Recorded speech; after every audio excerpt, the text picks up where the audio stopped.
Afrika Mashariki imetimia saa 12 kamili asubuhi, ni sawa na saa 11 Afrika ya Kati na baadhi ya maeneo ya maziwa makuu. Hujambo, leo msikilizaji, ni Alhamisi ya Machi 19 mwaka 2026. Mimi ni Skola Kisanga na karibu katika Amka na BBC. Katika matangazo ya Amka na BBC asubuhi hii, Iran yaanzisha mashambulizi kwenye vituo vya nishati katika eneo la Ghuba na kusababisha uharibifu mkubwa katika eneo muhimu la Qatar. Mfalme Charles wa Uingereza amkaribisha rais wa Nigeria Bola Tinubu kwenye kasri la Windsor katika ziara ya kwanza ya kiserikali kufanywa na kiongozi wa Nigeria katika kipindi cha miongo minne. Na tunaangazia unaelekea wapi mgogoro wa Mashariki ya Kati wa vita vya Marekani na Israeli dhidi ya Iran. Kama utakuwa ni mtiririko huo wa kwamba Marekani na Israeli zinavyojihisi tu zishambulia Iran, kisha baadaye vita visimamishwe, zitoe tena mashinikizo ya kuzungumza na Iran, ndipo tunashuhudia kile ambacho Iran imesema sasa, suala la usitishaji vita haikubaliani nalo.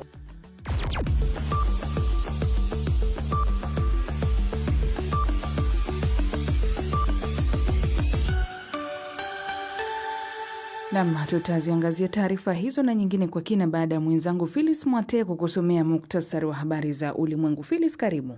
Shukran Skola na karibu msikilizaji. Kampuni ya mafuta inayomilikiwa na serikali ya Qatar imesema kuwa shambulio la kombora la masafa marefu kutoka Iran kwenye kituo chake kikuu cha gesi huko Ras Laffan limesababisha uharibifu mkubwa. Florian Kaijage ana maelezo zaidi. Qatar ilikuwa miongoni mwa nchi kadhaa za Ghuba zilizoshambuliwa na Iran baada ya mitambo yake ya gesi ya Saudi Paz kulengwa katika shambulio linalodaiwa kufanywa na Israel. Iran pia ilifanya mashambulio dhidi ya Saudi Arabia na Falme za Kiarabu. Iran imeyaonya mataifa ya Ghuba kwamba sekta zao za mafuta na gesi zitaangamizwa kabisa iwapo Marekani au Israel wataendelea na mashambulio. Waziri wa mambo ya nje wa Iran Abbas Araghchi amesema kwamba kuuliwa kwa Ali Larijani, katibu mwenye ushawishi mkubwa wa Baraza Kuu la Usalama wa Taifa la Iran, hakutaleta pigo la mwisho kwa uongozi wa Iran. Araghchi amesema kwamba Marekani na Israel bado hawajatambua kwamba serikali ya Iran haimtegemei mtu mmoja tu. The presence or absence of a single individual. Kuwepo au kutokuwepo kwa mtu mmoja hakuathiri mfumo wa Iran. Hatukuwahi kuwa na mtu muhimu zaidi kuliko kiongozi mwenyewe, na hata kiongozi aliuawa. Hata hivyo, mfumo uliendelea kufanya kazi na mara moja ukatangaza mrithi wake. Ikiwa mtu mwingine yeyote atauawa, basi itakuwa hivyo hivyo. It will be the same. Kikosi cha RSF nchini Sudan kimetuhumiwa kwa kufanya shambulio lingine la ndege zisizo na rubani kuvuka mpaka nchini Chad lililowaua watu 15. Mashuhuda wamesema kwamba waathirika walikuwa wanahudhuria mazishi. Umoja wa Mataifa umeeleza wasiwasi wake kuhusu ongezeko la matumizi ya ndege zisizo na rubani kutoka kwa pande zote zinazozozana, RSF na jeshi la Sudan, katika vita vya wenyewe kwa wenyewe, na kwamba kuna ongezeko la vifo vya raia vinavyosababishwa na silaha hizo. Na serikali ya Uingereza inatarajiwa kuthibitisha hii leo Alhamisi kama itaongeza ufadhili wake kwa shirika la habari la BBC. Ongezeko hilo ni dola milioni 44 zaidi katika kipindi cha miaka mitatu, ambapo ni takriban 8% zaidi ya mgao wa sasa. Takriban theluthi moja ufadhili wa shirika la BBC kutoka kwa Wizara ya Mambo ya Nje, huku sehemu nyingine ikitokana na ada ya leseni ya televisheni inayolipwa na raia wa Uingereza. Hii ni BBC. Na mwenzangu Phyllis Mwate, msikilizaji, amekusomea muktasari wa habari za dunia. Unasikiliza Amka na BBC kutoka idhaa ya Kiswahili ya BBC, kikutangazia pia kupitia redio wa shirika mbalimbali. Nchini Tanzania tusikilize kupitia redio Kwizera kule Ngara, Radio 1 ya Dar es Salaam na Radio Free Africa kule Mwanza. Nchini Kenya Must FM na Mwenedu FM. Uganda Voice of Muhabura na Voice of Karamoja. Jamhuri ya Kidemokrasia ya Kongo Radio Muungano Beni na Lizadel Radio. Internet ni katika bbcswahili.com. Na kukumbusha msikilizaji, matangazo haya pia yanakujia moja kwa moja kupitia ukurasa wetu wa Facebook. Unarambaza tu andika BBC Swahili. Kwa mara nyingine na kukaribisha, na mimi ni Skola Kisanga. Kampuni ya mafuta inayomilikiwa na serikali ya Qatar imesema shambulio la kombora la masafa marefu kutoka Iran kwenye kituo chake kikuu cha gesi huko Ras Laffan kimesababisha uharibifu mkubwa. Qatar ilikuwa miongoni mwa nchi kadhaa za Ghuba zilizoshambuliwa na Iran baada ya mtambo wake mkubwa wa gesi wa South Pars kulengwa katika shambulio linalodaiwa kufanywa na Israel. Phyllis Mwate na maelezo zaidi. Iran pia ilifanya mashambulizi dhidi ya Saudi Arabia na Falme za Kiarabu. Aidha, imeyaonya mataifa ya Ghuba kwamba sekta zao za mafuta na gesi zitaangamizwa kabisa ikiwa Marekani au Israel zitaendelea na mashambulizi zaidi. Bei ya mafuta imepanda kufuatia shambulio hilo la Israel. Eneo la Ras Laffan ambako vikosi vya zimamoto vimekuwa vikijaribu kuzima moto uliosababishwa na shambulio hilo ni uti wa mgongo wa miundombinu ya gesi ya Qatar. Kabla ya vita hivi kuanza, Qatar ilikuwa na uhusiano mzuri kwa kiasi na jirani yake Jamhuri ya Kiislamu ya Iran. Nchi hizo mbili zimekuwa zikishirikiana kwa uwanja mkubwa wa gesi wa South Pars ambao umechangia kuifanya Qatar kuwa moja ya mataifa tajiri zaidi katika eneo hilo. Iran imejibu kwa mashambulizi ya makombora na droni, na imani kati yake na mataifa mengine ya Ghuba imeporomoka hadi kiwango cha chini kabisa. Wizara ya mambo ya nje ya Qatar imewaamuru maafisa wa kijeshi na usalama wa Iran pamoja na wafanyakazi wao kuondoka nchini humo baada ya shambulio la awali katika eneo la viwanda la Ras Laffan. Walioamuriwa kuondoka wamepewa saa 24 kuondoka nchini humo. Katika taarifa iliyochapishwa kwenye mitandao ya kijamii, Qatar imesema kuwa iwapo Iran itaendelea na vitendo vya uhasama, basi italazimika kuchukua hatua zaidi kujilinda. Hayo yakijiri, vyombo vya habari vya Iran na akaunti ya mtandao wa Telegram inayohusishwa na kiongozi mpya wa juu wa nchi hiyo Mujtaba Khamenei vimechapisha jumbe mbili zinazodaiwa kutoka kwake. Katika jumbe hizo, Khamenei ametoa pole kufuatia kifo cha mkuu wa usalama wa Iran Ali Larijani pamoja na wengine waliouawa naye, na pia kiongozi wa wanamgambo wa Basij Gholamreza Soleimani. Taarifa hizo ni jumbe za 3 na 4 kuchapishwa tangu Khamenei ateuliwe kuwa kiongozi mkuu wa Iran. Mujtaba Khamenei aliyechaguliwa kwa mrithi wa baba yake tarehe 8 mwezi wa Machi bado hajaonekana hadharani wala kupigwa picha au video tangu kutangazwa kwake kama mrithi wa Ayatollah Ali Khamenei. Namni Phyllis Mwate. Mfalme Charles wa Uingereza amemkaribisha rais wa Nigeria Bola Tinubu katika kasri la Windsor. Hii ni ziara ya kwanza ya kiserikali ya kiongozi wa Nigeria, taifa lenye idadi kubwa zaidi ya watu barani Afrika, kwa karibu miongo minne. Pia ni ziara ya kwanza ya kiserikali nchini Uingereza kufanywa na kiongozi wa Kiislamu wakati wa mwezi mtukufu wa Ramadhan katika kipindi cha miaka 100. Florian Kaijage na maelezo zaidi.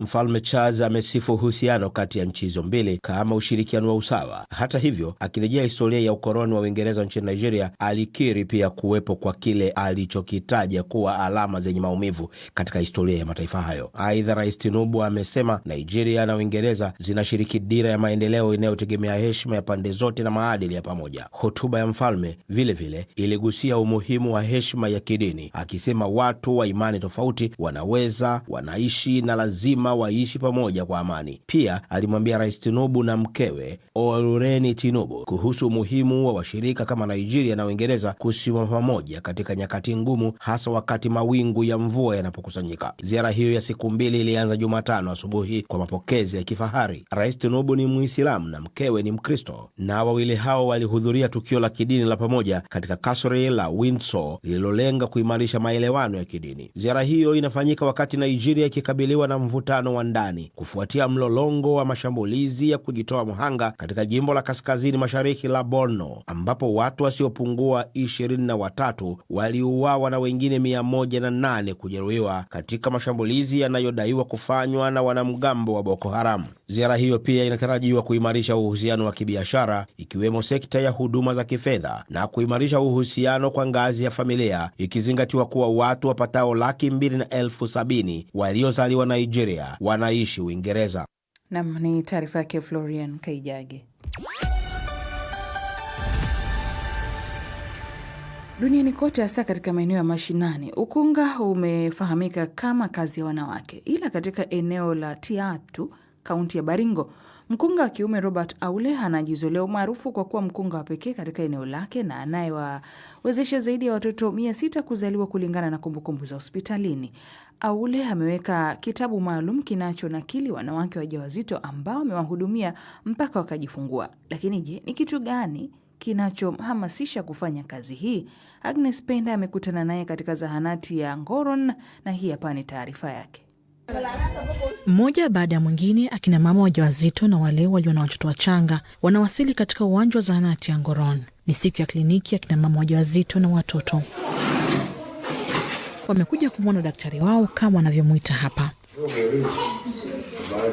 Robert Aule. Ila Aule ni mkunga aliyewazalisha kina mama hao wote. Na sio hawa tu, Robert amezalisha zaidi ya watoto 700. Watoto wale nimewazalisha ni wengi sana, kufika hata kuhesabu na sahau. Kila mmoja na historia yake ya jinsi Robert alivyookoa maisha yake na ya wanawe. Nilisaidiwa na huyu Robert kwa watoto wangu 3. Anakimbia anakuja kukusaidia hata nyumbani. Anafanya kazi hii ambayo kwa kawaida hasa katika sehemu za mashinani hufanywa na wanawake. Ila Robert alijipata vipi hapa? Aliingia kazi ya ukunga miaka 90 baada ya missionari kumfanyia upasuaji mguu wake uliokuwa umepooza. Nikiwa naingia kwa mission nilikuwa na miaka 20. Nikatrainiwa kutreat the simple cases na kurifa. Kati ya watoto waliozaliwa hapa, wengi wao wametajwa jina lake, jambo linalomfurahisha. Kuna mwingine anasema tajio wewe kwa sababu ya kazi yako mzuri. Nasema sawa, naitwa Aule. Kuna mmoja tu niliongeza jana, naitwa Aule. Yeye ndiye mkunga wa pekee katika eneo zima la Tiati liona idadi ya watu 79,000. Ni eneo liona zahanati chache na zisizo na wafanyikazi wa kutosha. Eneo la Tiati, kaunti ya Baringo, ni miongoni mwa maeneo nchini Kenya yaliyo na idadi kubwa zaidi ya vifo vya wanawake na watoto wakati wa kujifungua. Na ingawaje juhudi zinafanywa ili kupunguza idadi hiyo, katika eneo la Ngoron juhudi za mtu mmoja zinazaa matunda. Na mimi hata wakikuja saa 8 ya usiku niko na macho, wanakuja. Ninakuwa na mwito kwamba nikikataa, ni nani atasaidia huyu mtu kupitia Mungu? Si ni mimi tu. Ikiwa ni zaidi ya idadi ya vifo aina hii nchini Kenya, ambapo ni wanawake na watoto 355 kwa kila mwanamke mmoja anaojifungua. Hali hii ikiwa imesababishwa na hali ya umbali wa hospitali na uchache wa hudumu wa afya. Unajua usasi wewe ujui ni utajifungua saa ngapi. Unakuja kufika msturi hapo katikati, unaumana kwa hapo. Sasa tena pikipiki ni challenge. Mama mtoto karibu ikuje na anakaa kwa pikipiki namna gani? Sasa ni shida. Kuwa na mkunga mmoja tu katika eneo hili kuna changamoto zake. Baada ya mahojiano, Robert aliwaalika baadhi ya watoto waliozaliwa katika mikono yake waliokuwa karibu na hapa. Waliofika walikuwa zaidi ya 50. Taarifa nzuri kabisa ya kufurahisha na kutia moyo. Na sasa tunakwenda viwanjani na Florian Kaijage. Asante Skola. Tunaanzia katika ligi ya mabingwa Ulaya. Timu 8 zilizofuzu hatua ya robo finali au 8 bora zimekamilika baada ya michezo 4 ya usiku wa kuamkia hii leo. Kama ilivyokuwa Jumanne, vimekuwepo vipigo haswa. Kipigo kikubwa zaidi wamepewa Newcastle United waliogaragazwa 7-2 na Barcelona ya Hispania kwenye dimba la Camp Nou. Hivyo kikosi hicho maarufu cha Mapits kutupwa nje kwa jumla ya mabao 8-3. Bayern Munich ya Ujerumani wao wakawanyanyasa Atalanta ya Italia kwa kipigo cha 4-0 na kusonga mbele kwa ushindi wa jumla goli 10-1.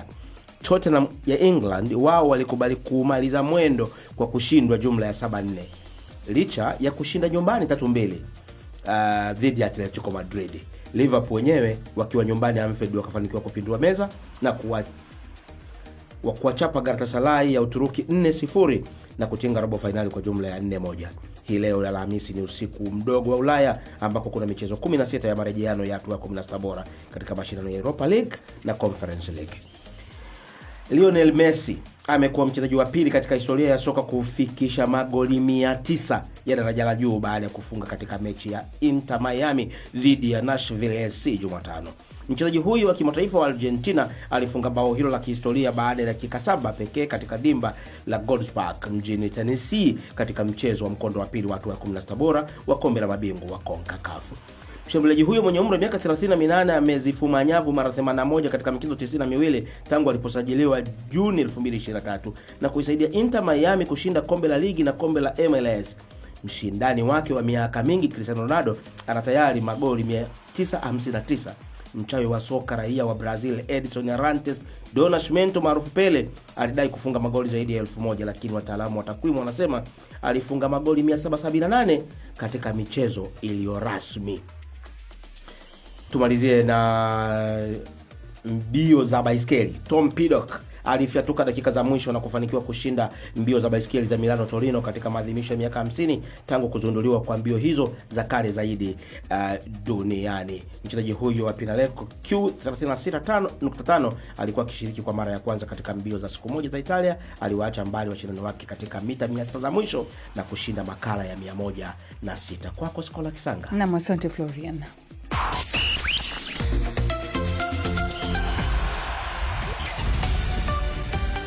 Hii ni Amka na BBC. Habari kuu ni pamoja na Iran haanzisha mashambulizi kwenye vituo vya nishati katika eneo la Ghuba na kusababisha uharibifu mkubwa eneo muhimu la Qatar.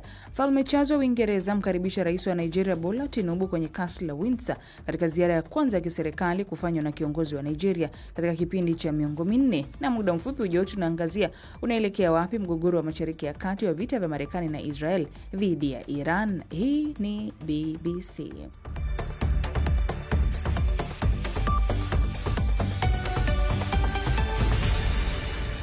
Na msikilizaji, unaendelea kuisikiliza idhaa ya Kiswahili ya BBC na imetimia saa 12 na dakika 16 kote Afrika Mashariki, sawa na saa 11 na dakika 16 Afrika ya Kati na baadhi ya maeneo ya Maziwa Makuu. Mimi ni Skola Kisanga. Nchini Afrika Kusini, uhaba wa maji unaleta taabu kwa mamilioni ya raia wake. Hii ni kutokana na miundombinu duni, lakini kuna upande mwingine wa suala hilo unaojulikana kama mafia wa maji. Magenge ya wahalifu yamejipenyeza katika sekta ya maji na kuteka meli za maji ili kusambaza maji kwa jamii zisizo na maji ya bomba. Huwatoza watu fedha kwa maji ambao wanapaswa kupewa bure kabisa, na hata kuripotiwa kuhujumu usambazaji wa maji wa kawaida ili kukuza biashara yao hiyo haramu. Mwandishi wa BBC Afrika Mayen Jones ameandaa taarifa hii kutoka Johannesburg, inawasilishwa hapa na Sarafina Robi. Umati mkubwa wa waandamanaji umebeba mabango huku wakigonga chupa tupu za plastiki. Lakini baada ya miaka mingi ya uhaba wa maji mara kwa mara, wanasema wamechoshwa. Wengine wamekuwa hawana maji ya bombani kwa zaidi ya mwezi mmoja. Mabomba yetu yamekauka kabisa na maji hayatoki hata. Sio hali nzuri kiafya, haswa kwa sababu kila mtu anaweza kuugua na hakuna maji ya bombani. Sio jambo zuri na nahisi ni vibaya sana. Na pia kwa mujibu wa katiba ni haki yetu kuwa na maji. Niko hapa leo kwa sababu ni fedheha. Tumedhalilishwa kuomba na kuandamana kutafuta maji. Miaka michache iliyopita hapo Johannesburg, kitovu cha uchumi wa Afrika Kusini, ukosefu wa umeme unaojulikana kama shedding ulikuwa ukivuruga maisha ya raia wa Afrika Kusini wa kawaida na biashara zao. Hiyo sasa imebadilishwa na uhaba wa maji ambao wengine wanasema ni mbaya zaidi kwa sababu ya jinsi maji ni muhimu kwa afya njema. Na Johannesburg sio eneo pekee lililoathiriwa. Hiki ndicho kinachotokea Hammanskraal. Hakuna maji.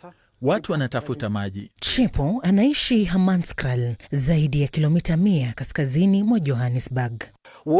Watu wa Hammanskraal hawanywi maji inavyostahili. Sasa angalia hili.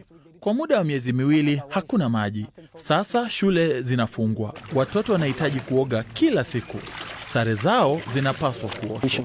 Wakazi wa Hammanskraal hawajapata maji safi ya kutosha kwa zaidi ya mwongo mmoja. Manispaa imeamua kulipia lori za maji ili kupeleka maji kwa wakazi. Imekusudiwa kwa horo, lakini sivyo kila mara, kama Eric anavyoniambia. Ukiona lori, utaona lori zingine. Kuna wahalifu kila mahali. Katika malori mengine, baadhi ya madereva wanauza maji. Unaposema unataka maji, wanasema lazima ununue, kwa sababu kila kitu hapa ni pesa. Wakati una pesa, huwezi kufanya chochote. When you have no money, you can't do nothing. Wanaharakati wanasema ukosefu wa muda mrefu wa uwekezaji katika miundombinu umezidishwa na magengi ya wahalifu wanaoitwa water mafias. Dr. Feriel Adam ni mkurugenzi mtendaji wa Watercan, shirika lisilo la kiserikali ambalo linafanya kazi kulinda rasilimali za maji za Afrika Kusini. Magenge yanayosambaza maji kwa njia haramu ni watu wanaopata tenda za kufanya kazi za manispaa, halafu wanakuwa hawana utaalamu, au wakishapata tenda ya kutoa maji kwa kutumia njia mbadala, hawataki tenda hiyo imalizike. Kwa hiyo wanaharibu miundombinu ili waendelee kufanya kazi. Alafu pia kuna wale ambao wanawatoza watu maji na hawapaswi kufanya hivyo.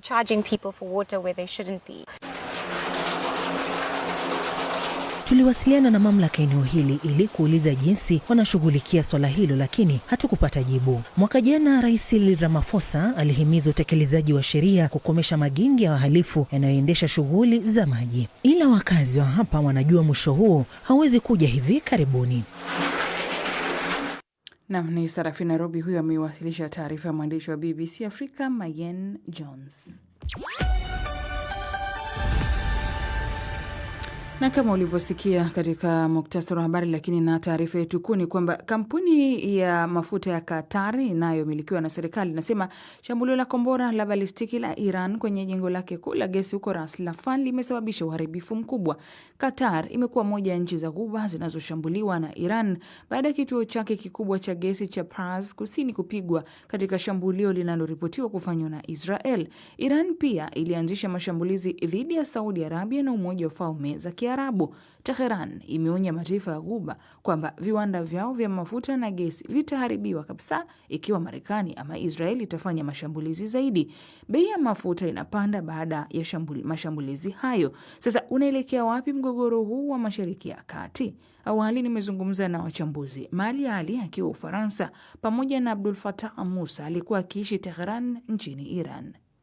Wananchi wa Iran wanaonekana wameizoea kwa kiwango fulani hali iliyojitokeza hivi sasa ya vita hivi ambavyo vimeingia katika wiki ya tatu, kinyume na vile ambavyo zaidi ilitarajiwa baada ya mtikisiko wa siku ya kwanza ya vita uliopelekea kuuawa kiongozi mkuu wa Iran. Lakini baada ya hapo inaonekana kwa Wairani wengi wa kawaida vita hivi sasa vimekuwa ni suala ambalo halionekani kuwa na kitu kipya juu yake, na hasa kwa kuzingatia kwamba mbali ya kuuawa kiongozi mkuu wa Iran, ukiachilia mbali kwamba vita vimekuwa na taathira kwa maisha ya kawaida ya raia wa kawaida, na kumekuwepo na hali kubwa ya raia kuhama hasa katika mji mkuu wa Tehran. Mimi kabla ya kuondoka kule niliona katika siku za mwanzo tu za vita watu wengi waliondoka katika mji wa Tehran kuhamia miji mingine ilionekana kuwa iko salama, na hata serikali yenyewe ikawa imewashauri raia kufanya hivyo kwa kuzingatia kwamba ilitegemewa kwamba Teherani yenyewe itashambuliwa sana katika vita hivyo. Kiujumla wananchi wamelipokea swala hili kama kitu cha kawaida, na ndio maana utaona hata jana Jumatano, wakati wa mazishi ya katibu wa Baraza la Usalama wa Taifa Ali Larijani, kamanda wa jeshi la kujitolea la wananchi Basij, na askari 84 wa jeshi la wanamaji ambao waliuawa katika shambulio lililofanywa na Marekani dhidi ya manuari ndogo ya Dena. Katika mazishi hayo wa Irani walijitokeza kwa maelfu kuaga hao ambao wenyewe wanaeleza kwamba ni mashahidi waliouawa katika vita hivyo. Kwa hivyo haya yanayoendelea kutokea hivi sasa kwa namna moja au nyingine yamekuwa yanazidi kuwapa hamasa raia wa kawaida wa Iran kuliko kuwavunja nguvu kutokana na hali inayoendelea hivi. Mali Ali, tumeona hapo Abdul Fattah amegusia kuhusiana na kuuawa kwa baadhi ya viongozi. Tunajua kiongozi mkuu Ayatollah Al-Khamenei, lakini Ali Larijani aliuawa, lakini pia kumekuwa kuna taarifa za waziri wa ujasusi Ismail Khatib naye ameuawa. Viongozi hao walikuwa na umuhimu kiasi gani katika siasa za Iran? Umuhimu wao ni kama umuhimu wa kila kiongozi katika mfumo wote wa uendeshaji. Na kama leo Iran inaonekana ni nchi ambayo inavumilia, ni nchi ambayo inaweza kujionyesha kwamba ni inaweza, basi ni kwa sababu ya viongozi hao. Na katika mbinu na maarifa za Israel na Marekani mshirika wake ni kwamba wanakwenda kuvunja vichwa vile ambavyo ndivyo vinatoa fikra, ndivyo vinapanga mipangilio yote. Kwa hiyo tukivunja vichwa hivi, basi tunarudisha mfumo mzima wa utawala mwanzo na kudhoofisha. Kwa hiyo ni jambo likubwa wanafanya, na hili sio tu kwamba limeanza kwenye siku ile ya vita. Hapana, ni maandalizi makubwa ambayo yanahitaji upelelezi wa chini ardhini, kuwe watu ambao tayari wameshapenyeza ndani ya Irani, kuwe mawasiliano, kuwe teknolojia ya anga. Kwa hiyo ni mambo mengi ambayo tayari yaliandaliwa kwa muda mrefu sana ili kuweza kudhoofisha serikali ya Irani isiwe kabisa na uwezo tena wa kupanga yale ambayo Israeli inaonyesha kwamba ni tishio, lichakuwa wanayavisha vitisho vya silaha za nyuklia, lakini haswa ni hofu ya Israeli katika eneo lile. Anaona kama hawezi kufikia kwenye malengo yake bila kuwepo nchi ambayo inaweza kumletea tishio kama nchi Iran. Kwa hiyo nadhani kuuawa kwa viongozi wa Irani ni tatizo kubwa, licha ya kuwa Irani waliweza kutanguliza kulifikiria hilo na wakaweza kupanga safu za uongozi ambazo tayari zitawarejelea wengine ikiwa wanaweza kukutana na ajali kama hizo. Abdul Fattah Musa, wakati vita vilipoanza rasmi, Marekani na Israeli walionekana kuwa na nguvu zaidi kuliko Iran. Kwa sasa unaweza ukatathmini vipi mwendelezo ama namna ambavyo mashambulizi ama vita hii inavyoendelea? Kwa upande wa mashambulizi na hujuma hazijapungua, lakini kwa upande wa pili ni kwamba Marekani na Israel tokea mwanzo wa vita hazikuwa zimejiandaa au hazikuwa zimetarajia kwamba Iran itaweza kuonyesha uhimilivu wa kuhimili vita hivi kwa muda huu sasa ambao umeshaingia katika wiki yake ya 3. Lakini mbali na kuhimili mashambulizi hayo, kwa sababu Marekani na Israel zilitegemea kwamba baada ya machafuko ya Januari wa Iran wangeweza tena kuingia barabarani kupinga utawala, na kwa msaada wa mashambulizi ya kijeshi pengine mfumo wa utawala wa Iran ungekuwa ushasambaratika, lakini hilo nalo hadi sasa halijafanikiwa. Lakini mkabala wake ni kwamba wote, yani Marekani, hata Rais Trump mwenyewe amekiri kwamba hawakuwa wametarajia kwamba Iran ingeweza kushambulia vituo vya kijeshi, vituo vya kijasusi vya Marekani na vituo vya maslahi ya kiuchumi Marekani katika nchi za Ghuba ya Uajemi katika muda wote huu, na vile vile kuishambulia Israel katika maeneo yake muhimu, hata katika mji mkuu wake Tel Aviv. Kwa hivyo tukiangalia mlingano wa vita kwa sasa ulivyo, na kutokana na mashinikizo ambayo yamejionyesha hasa baada ya Iran kuzuia upitaji wa meli katika lango bahari la Hormuz, kitu ambacho mpaka sasa kimekuwa ni changamoto kubwa kwa Rais Trump, ni kwamba tunaweza tukasema kwamba mlingano wa vita kadri unavyoendelea mpaka sasa haujailemea Iran kwa namna ile ambayo Marekani na Israel zilitarajia. Naam. Tukiangalia sasa vita vinavyozidi kuendelea vinatanuka zaidi kwenda mataifa mengine na tunaona athari inaanza kuonekana wazi wazi. Mali Ali, unadhani hili litafikia wapi ama linaipeleka wapi dunia, vita hivi sasa vikiwa vinakwenda wiki ya 3 hii? Hali hii inaweza kuleta athari na inaweza hata kubadilisha mwelekeo wa vita. Watu wakafikiria kuelekea kwenye mazungumzo, na mwisho wa vita kwa kutumia silaha ukawa kabisa hauwezi kutabirika au kufikiwa, kwa sababu kama alivyozungumza ndugu yangu, kitizama yale mategemeo ambayo Marekani na mshirika wake Mwisraeli walitegemea kwa kutumia nguvu za mwanzoni, leo nadhani sasa hivi hawaelewi yale ambayo yanayotokea, wameshajiingiza ndani ya vita. Kwa hiyo inabaki lawama sasa na kuonyesha kwamba watu wote wanatakiwa kuwaunga mkono, hali ya kuwa mwanzoni walijiona wao wanaweza na kuidharau nchi ya Iran. Kwa hiyo vita imekwenda kwenye eneo nyingine au hatua nyingine ambayo Marekani na Mwisraeli hawakutegemea wala hawakufikiria kama Iran inaweza kusababisha hali hii iweze kutokea na watu wote sehemu zote duniani waweze kuguswa na kushughulishwa na swala hili la vita hii.